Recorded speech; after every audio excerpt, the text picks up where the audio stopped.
Yeah, so these are the areas in which Prayas Health Group has been working for quite some time.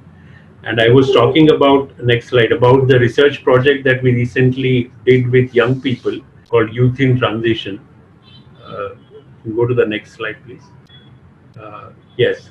So this particular research project we did with unmarried youth in urban area to understand basically how they make their decisions about their life, including their relationships, about their job and education. And this particular research projects provided us a lot of insights about the sexual health issues of young people, which led to formulation of this particular web series or a series of videos we named as Safe Journeys. So these videos are available on our YouTube channel, and you are also provided with the link for these videos. You can have a look at this. These are in Marathi, but there's also English subtitles available for this. So I'm not going to, in this particular webinar, I'm not going to talk a lot about specific about these videos. Next slide. So what I want to talk about uh, is the approach that one should have about sexuality education, or what sexuality education basically means. How do we look at a particular approach, whether that approach is appropriate, is in the interest of young people. So that is what the focus of today's discussion would be.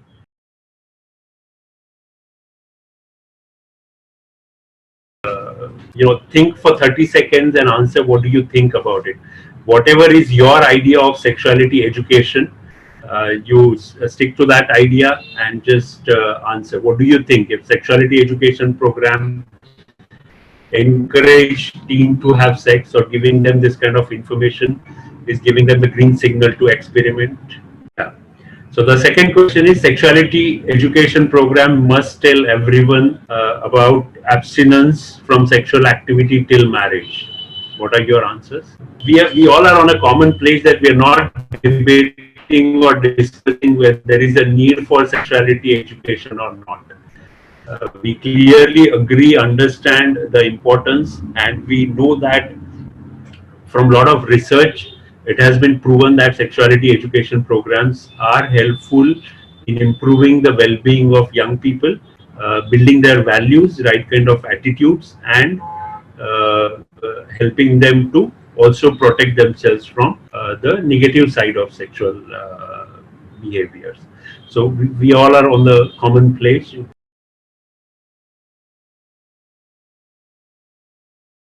Up till this point, most of us understand that we need to do something, we need to talk with, there should be education. But from this point onwards, the confusion starts. What kind of education? What is it that we should actually emphasize? And in that regard, I want to highlight, or try to explain these two words that we often use, sometimes use interchangeably. And I again want you to reflect on these two terms. You can tell me by typing whether you think there is a difference between the word sex and sexuality, or you want to write what does the word sex means, or what is the difference. Just reflect for 30 seconds and you can just type in your response. Most of us feel that there is a difference. Sexuality is more comprehensive, more broader. So let's look at some of this, which is absolutely right. So you can click the, yeah. So when we say sex, or when we refer to sex, we're mostly referring to body part, or a act, or mostly the biological and physical aspect of sex. But when we talk about sexuality, we are talking about much more comprehensive idea, or something that defines we as humans, including our thoughts, fantasies, desires, beliefs, attitude, gender roles, sexual identities, how we express it. So much more comprehensive aspect of sexuality. So it's not just a narrow part of sex. And this understanding this distinction is very important. I mean, one might ask, next slide, that okay, what is the big difference whether we call it sex or we call it sexuality? How does it going to make a difference? But there is a big difference, because what we call would determine what is it that we are focusing on when we are talking about education. For example, if we agree that Sex is more biological, physical part of it. Sex education would entail that we are focusing more on the physical aspect of it. So more like uh, focusing on promoting condom use, unprotected sex, or contraceptions, HIV, and diseases part of it. But if we believe that sexuality, or if we recognize that sexuality is much broader, includes so many different aspects, then sexuality education would also include education on different aspects, right? And comprehensive sexuality education would mean even more, much more comprehensive approach to sexuality. We're going to see what that approach is. But I think these names, naming of, for example, you might be knowing about these names: life skill education or family life education, where you clearly see that there is an effort to avoid using the word sex or sexuality when linking it with education, to basically avoid the stigma that comes with the sex. But if we believe that we need to talk about it and we need to openly talk about it, I think it's a high time that we should also call spade a spade. So let's call sexuality education a sexuality education. I hope the difference between sex education and sexuality education is clear with the slide.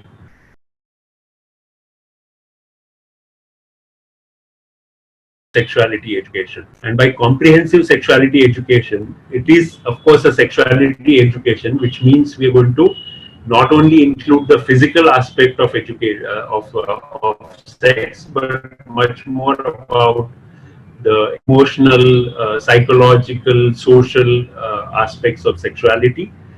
In addition to that, when we say comprehensive sexuality education, we also mean that it is a curriculum based process of teaching and learning. Okay, that is one thing. So curriculum based, meaning that we know from beginning what are the topics that we want to talk about, why we want to talk about it, whether it is for school children, for colleges, or for out of school. There is a curriculum, there is a plan of talking about it. That's point number one.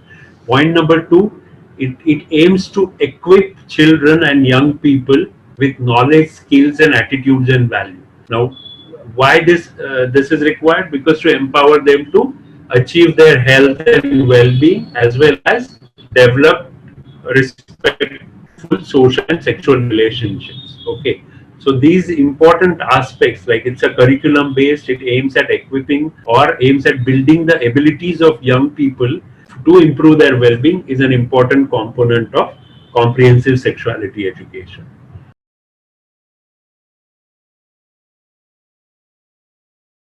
There are certain important characteristics when we say comprehensive sexuality education, because you might be aware, and some of you in your questions also mentioned that, okay, how should we talk, or what should we talk, and there are a lot of people having a lot of ideas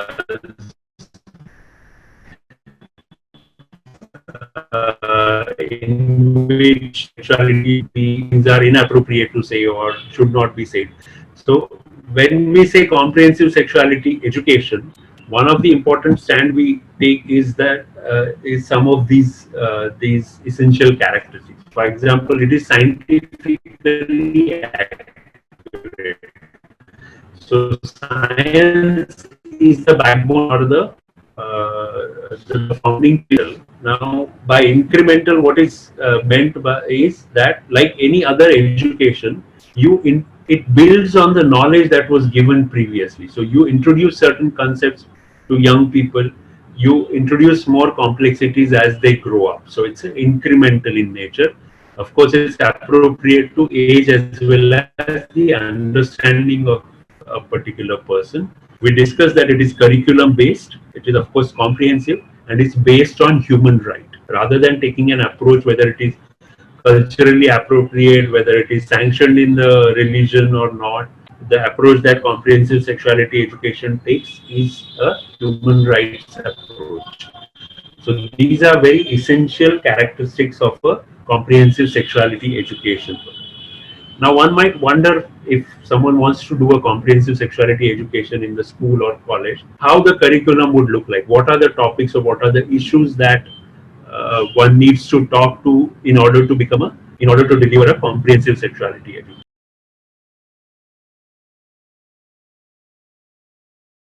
So in the international guidelines that are provided by many international organizations, there are 8 important themes that they highlight which should be covered in any comprehensive sexuality education. For example, relationship. And now you have to remember that all these things are incremental. So you introduce these concepts at the beginning, and then you build upon these concepts as you as the children age, right? So there should be discussion on relationship, for example, relationship with family members, relationship with peers, relationship, friends, best friends, girlfriend, boyfriend. So different dimensions and aspects of relationship should be there. Should be discussion about values, what are the rights of individual, how culture and sexuality are related to each other. Should be discussion about gender, and most importantly discussion that gender is socially constructed. So it's not that men have to behave in a particular way, women have to behave in particular way. Also the diversity that exists in gender identities. For example, everyone born with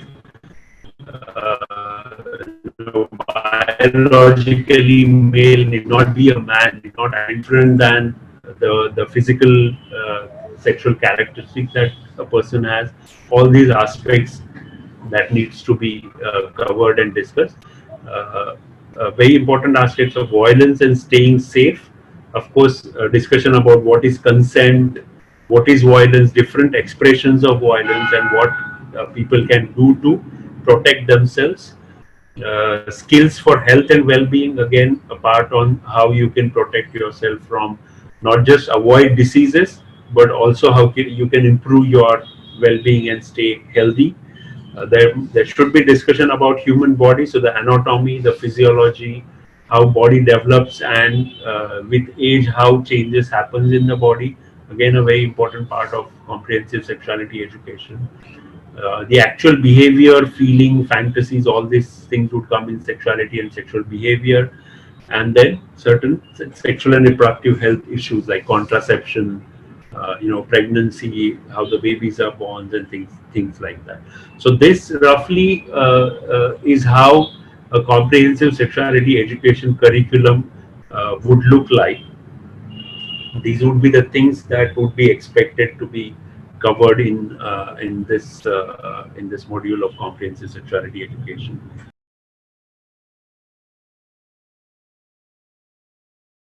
The expanse of it appears, I mean, to deliver or implement comprehensive sexuality education in any particular settings appears quite challenging for several reasons.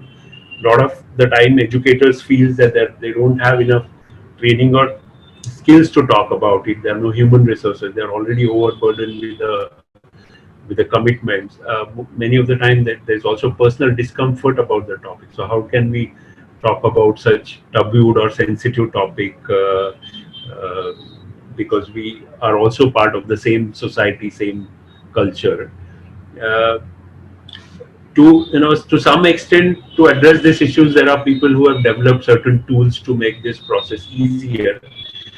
But in my opinion, what is most crucial is not just the tools or the approach or time and things, but the most important thing is understanding what is it that you need to talk, and how is that you need to talk about it. How, as in not the practicalities of it, but the approach about it. So you can talk about, let's say, when you're talking about sexuality and sexual behavior, like you can see in the cartoon, you all your conversation can be in a direction that, okay, don't have sex, you know this is wrong, you should not be doing it. So technically you are covering the topics, but the way you are talking about it also is much more important when it comes to making it much more effective and relevant for young people.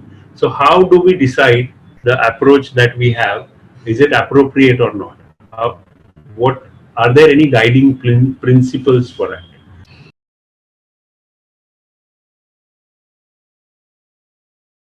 So there are 4 important guiding principles I thought would be important for you to assess not just the videos of safe journey, but any material that you come across. You can question yourself, including your own approach, on these four principles, guiding principles. The first one, and the most important, I would say, is affirmative approach to sexuality. And I'd like to explain what affirmative approach to sexuality is. If you think about sexuality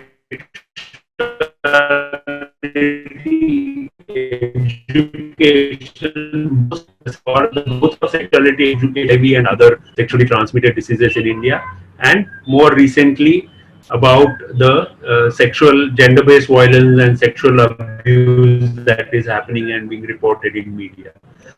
So all the education efforts are being focused that people should start using condom, they should have safer sex, they should be aware about the good touch, and these are important things. But this is approaching sexuality from a very negative, or only looking at the dark side of the sexuality. Uh, by affirmative approach to sexuality, it is meant that sexuality is an important part of growing up. It's a pleasurable part. It's a very essential part of you as a person, as an individual, to build your values, to your attitudes, the way you look at society, yourself, your understanding of gender. So this approach needs to be much more positive, and that is what is meant by affirmative approach to sexuality. So not only focusing on prevention of diseases and prevention of abuse, but approaching the issue of sexuality from much more positive side, and from a point of view that it is an essential component of growing up and a pleasurable part of growing up. Also acknowledging diversity of values and choices that other people have in their expressions, in their identities, should be gender sensitive. And by gender sensitive, I don't mean only binaries of gender like man and women, but sensitive to all kinds of gender expressions, and should not perpetuate any stereotypes, and should be non-judgmental, so refrain from imposing their own values. So you can use these principles to assess your own approach, or to assess any approach in any sexuality education material that you come across, to understand whether this is a good enough material for me to use or not use it.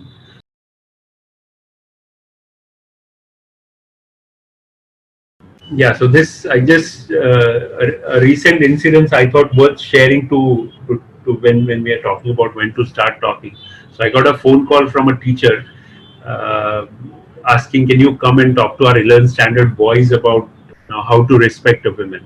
I was surprised. I mean, this is pretty specific ask that I ever had got. So I said, sure, I can do that, but I'd like to know why you made such a specific, why you want me to focus on such a specific topic. And it turns out that last week one of the boys, instead of saying good morning, said I love you to a lady teacher when she entered the class, and the teacher was very upset because of this. And so therefore all of them thought that we must teach our boys how to respect women.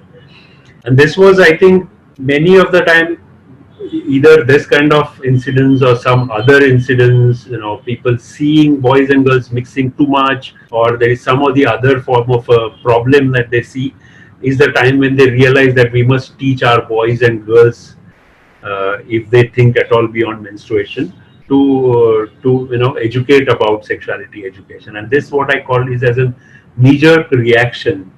Of course, whenever there is a problem, you need to resolve the problem.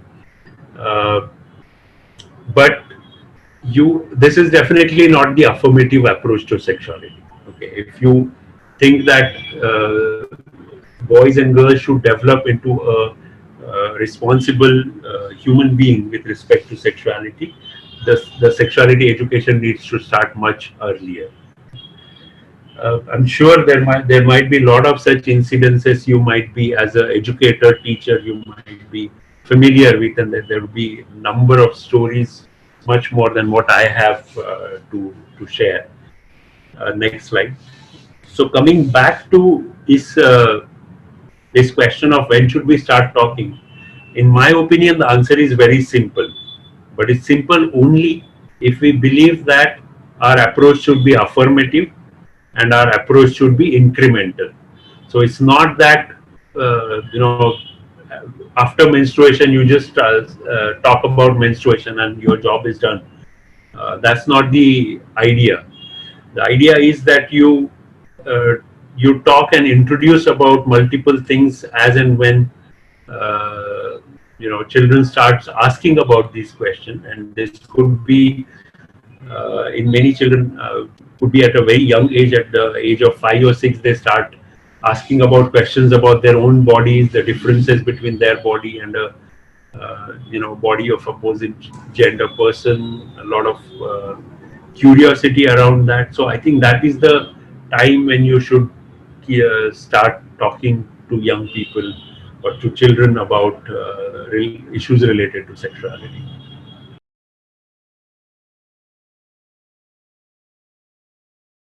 Another important question is always, okay, how to talk, how to break the topic, how to, because it's such a taboo topic and no one talks about it.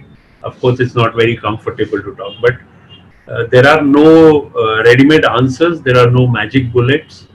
Uh, what are essential principles or general pointers when you're thinking of talking about sexuality to children, particularly in the school context, is what I thought I would list. Uh, it is important to prepare. It's like teaching any other subject or topic. It's important to prepare, get trained, build your capacities, make sure that you have scientifically accurate information, reflect about your own values and beliefs about sexuality, be open and non-judgmental, ensure confidentiality, maintain boundaries, and protect rights. So these are the essential important, and most important I think is do not freak out. Just uh, 2 days back, a mother came to me to talk about a situation. She was really worried. Her son in sixth standard, she found out that has been watching porn secretly in bathroom, because that chap probably didn't know how to go incognito or clear the history. So she found that out and she was very worried. Now what should we do? So she clearly told him that he's not going to get mobile phone henceforth. She also told him a lot of things that are actually not scientifically accurate. So for example, she told him that you will go mentally crazy if you watch this, you will acquire diseases and whatnot. And it's I mean, it doesn't take much time for kids to figure out that watching mobile will not uh, you know will not give them diseases or anything. So it's important that we should have a factually correct information. It's also important that we should not freak out even if there is any situation. Also, very important is to maintain boundaries, because sometimes it can happen that you're talking about such intimate things and you feel that whatever your conversation, whatever you're suggesting or guiding, children should follow exactly the same. But again, that's not the idea, and you might go extra board, over the board to see whether they are doing it or not doing it. I think it's also very important to maintain those boundaries between whatever kind of your relationship, whether as a parent or as an educator.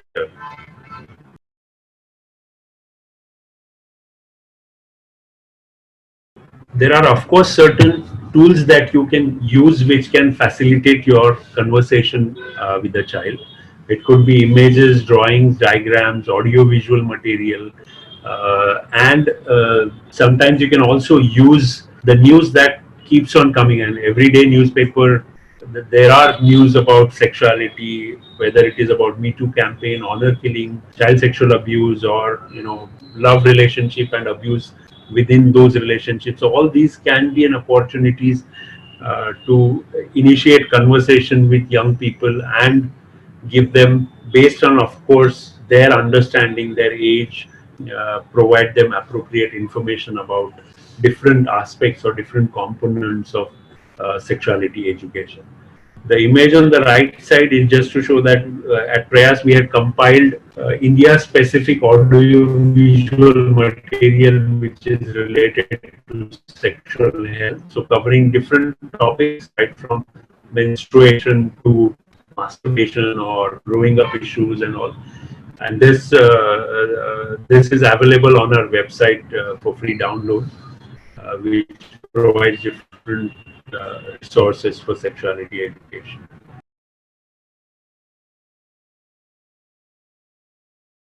So what if you're an educator and if you're thinking of doing sexuality education in your school, I thought there could be some pointers for you to assess following things as a preparedness to initiate sexuality education. And the first one is competence. So whoever is going to provide sexuality education, teachers, educators, or whoever, are they competent to do that? So by competence, I mean so many things, not just the technical knowledge of what to talk, but the communication skills, their reflection of their own values about sexuality, their own judgments about things. Can they be really non-judgmental in different situations? So all these things would come under competence. So that's very important that whoever is talking is competent enough to deliver that education or that module. Second is cooperation.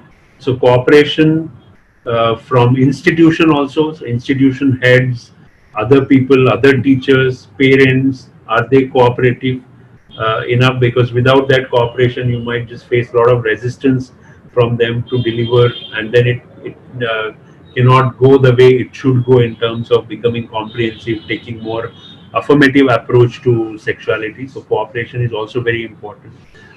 Third is curriculum. So it's very important to design a curriculum. What are the things that you need to talk at what age, how you're going to cover it, who will be included. All these components should be there in the curriculum. So there should be a curriculum design for education, and there should also be some collaboration.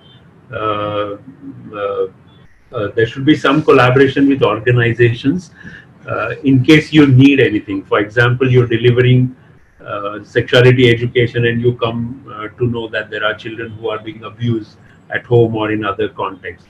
So how do you deal with this particular situation? Or you realize that there are certain issues and there are mental health issues about young people, maybe depression, anxiety, or something like that, which is linked with sexuality or body image, and you need specific care. So you need to know what are your different support mechanisms and support systems that you that are important part when you're thinking of providing sexuality education at school.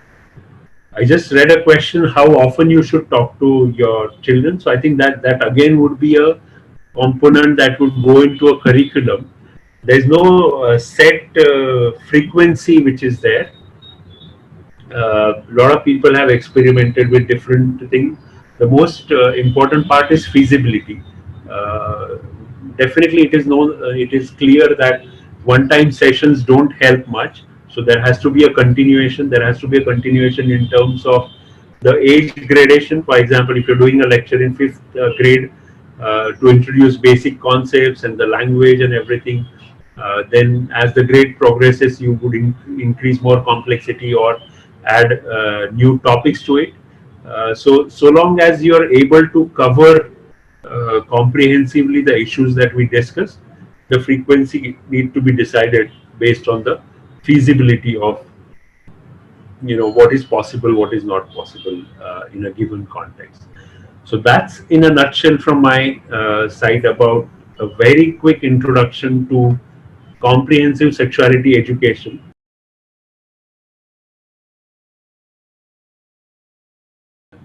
Absolutely. I mean, I would say there's no reason why one should not talk about menstruation to boys, irrespective of whether they have sister or not. I mean, because most of the time this curiosity about when boys are growing, they have curiosity. So it's always better that they know that what is changing in the girl's body, how it relates to boy's body, what is different. Because unless and until they know that, they won't be able to know about the physiology of reproductions and so many other aspects. So it's I would say one must talk about it to boys as well.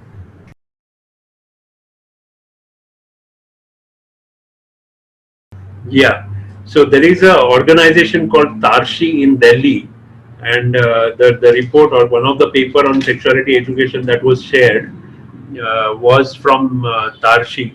So I think they do provide courses for parents as well as for educators, which are online and with some offline module as well, and they're pretty good. So I think uh, I can share a link of their website, or it's there on their I think the report, and you can check on their website.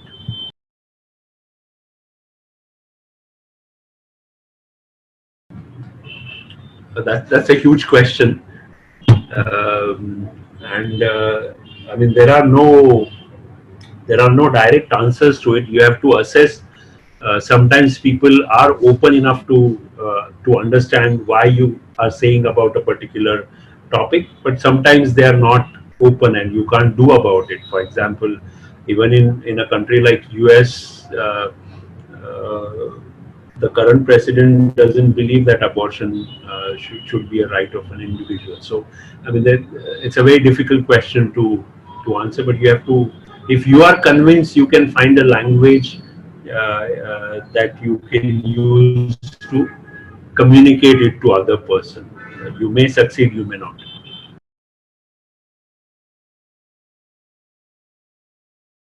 The remaining part of the story that I shared. So I did tell them that okay, I'm fine to come and talk to you, but I will not just focus on this particular issue, but I would like to take at least 2 sessions to explain gender and other aspects. That was one part, and I also requested that I want to talk to teachers because it's both ways. Teachers also need to understand basic ideas about sexuality, how children in this particular age group would react, and how to react to those situations. Because otherwise, things can be handled well if you are aware, but if you're not, then simple things can give rise to a lot of stress. So I think both these things I requested to the school that I would like to do.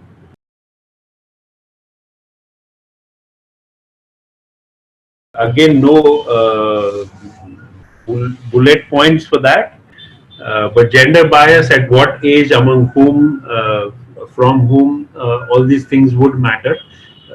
That's the reason why we always say that start talking to children at very young age, and make sure that whatever you're telling is gender sensitive. So you're not inculcating the same gender stereotypes that we otherwise have in the society. Otherwise, it becomes very difficult to talk to someone who has a very hard ideas about or notions about something. I'm not saying that transformation is not possible at that age, but that would require much more conversations about it.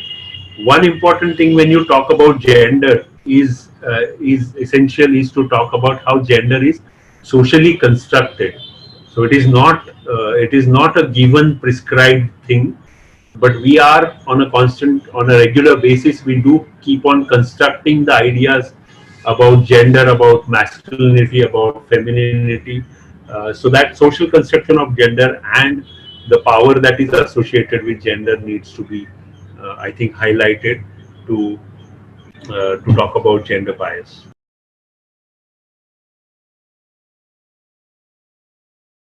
I think it's pretty I would say, as a part of growing up, most people start some kind of sexual feelings or attractions. Some people have it with opposite gender, some people have it for same gender, some people have it both, and you come to know that this is your inclination, this is your uh, orientation, so to say. So this is one part of the process. The second part of process is actually naming your orientation. So some people just have these feelings but don't know the names about it, or there are different names for different for the similar kind of expression. So I think it's a process. Once you know that, who are you attracted to, and in some situations it's also possible that you're not sexually attracted to anyone. Everything is normal and possible. So based on these attractions, you realize what is your orientation is.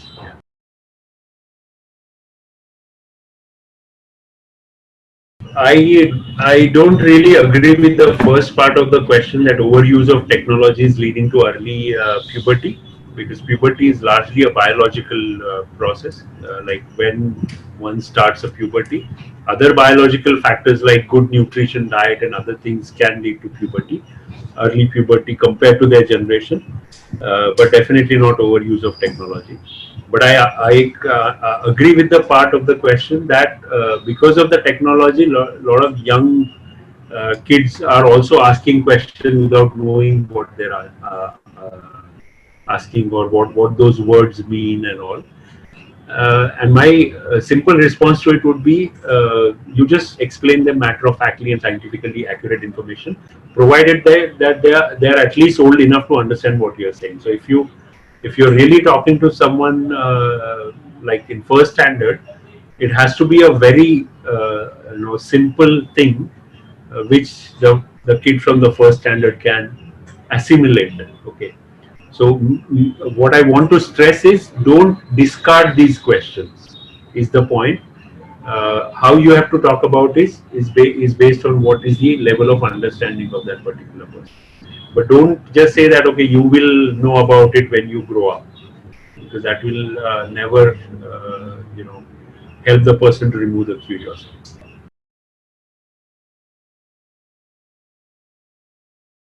If you talk to them about gender, and if you talk to them about gender identity as a matter of choice, of the entire spectrum. For example, you are man because you chose to call yourself a man, or a woman, or a girl, or a boy.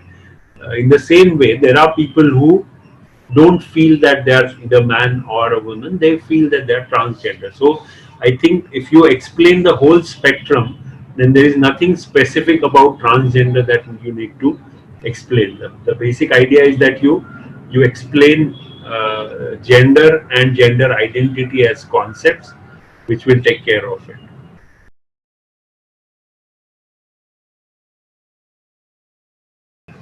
That's also a very good question, because it's not that only schools can take care of it. Parents also have a very active role in building those values and attitudes and information in a child's growing up process. So I think the first thing is that communicating with parents that why there is a need to talk about these issues. That is the most important thing. So maybe as a part of parent teacher meeting, you can introduce, or I don't know, different mechanisms in different schools. Some schools send out emails to parents that they are organizing such and such lectures, and kids go back and talk to the parents. So I think the first important thing is that communicating to them that this kind of conversation is needed, and also telling them that how they can contribute in this process of growing up. So that's yeah, that's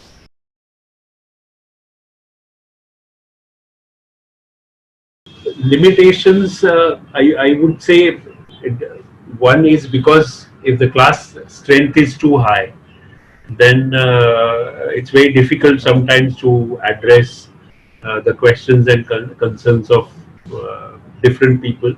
Sometimes the group dynamics is such that kids don't feel comfortable asking questions in a group, so there should be some mechanisms to, they can write it on a piece of paper, and things like that.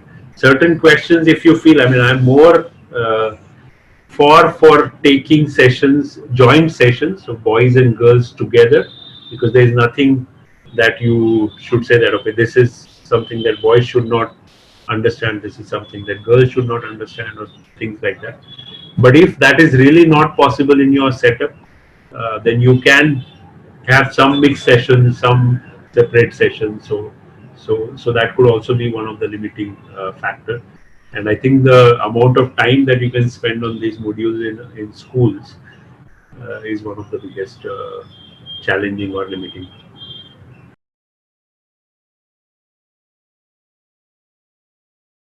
That's again a very good question, and that's the reason why we created this web series of safe journeys. And we also trained some young peers so that they can use these tools and generate more positive discourse about sexuality in the community, because unless and until it gets normalized, it's very difficult for to remove this particular taboo.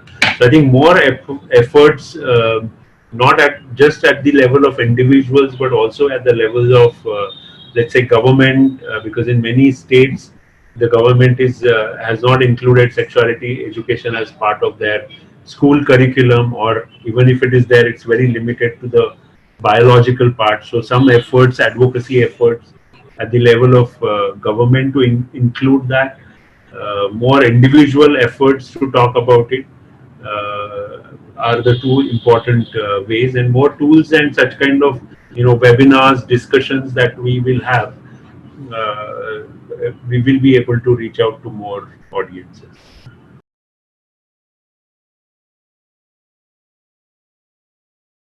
I mean, okay, if people are open to learn, then, and if you have really good module to train them with a lot of exercises and discussions, then I think the challenges are not that significant that it would leave you with frustration. A lot of young people are much more open about it, and they do understand the importance of these issues in their life. So if you really have good facilitators and good techniques and tools with you, the challenges are not many. Say.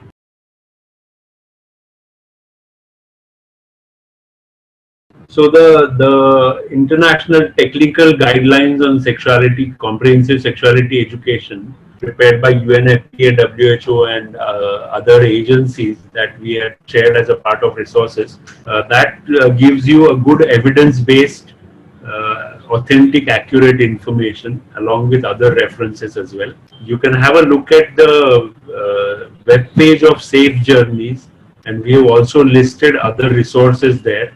You can have a look at the web page of Tarshi, and they have also listed other resources. So I think this would give you a fairly good, accurate information that you need